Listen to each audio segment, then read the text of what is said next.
Umukino wakomeje ahangaha turebe Bimenyimana Caleb wagezemo tayari tacenga bawo umwatse ariko nabo turakomeje birakomeye mu izamu rya Marine ashuje inyuma gato Marine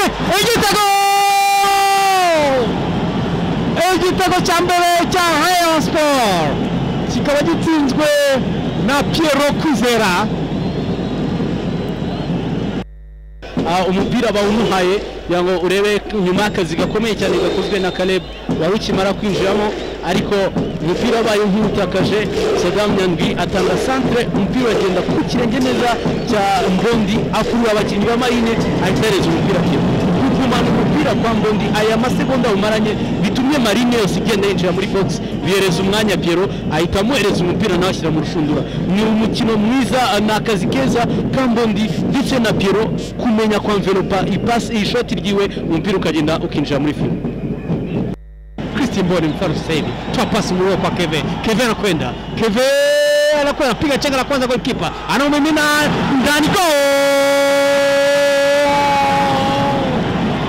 goli la pili. Keve Mwile anafanya maajabu hapa, paka goalkeeper anakuja anatoa anaumimina paka langoni. Bao la pili tayari wanaonyesha jinsi alivyo chenga goalkeeper bikamimino langoni bila wasiwasi. Mabadiliko kwa kweli yameleta tija kwa upande wa Rayon. Baada tu ya kumtoa huyu Mugisha Francois kumweka Keve Mwile alafu wakamweka Bimenyimana Caleb, wewe ku buryo Muhire Keve tinze mu gitego.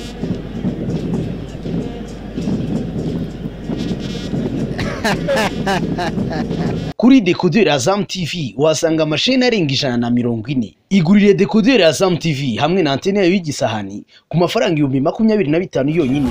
Ushobora kugura ifatabuguzi rya Azam Pure ku 3,500 gusa ku kwezi. Hari kandi ifatabuguzi rya Azam Plus ku mafaranga 4,500. Wakwigurira kandi Azam Play ku mafaranga 6,500.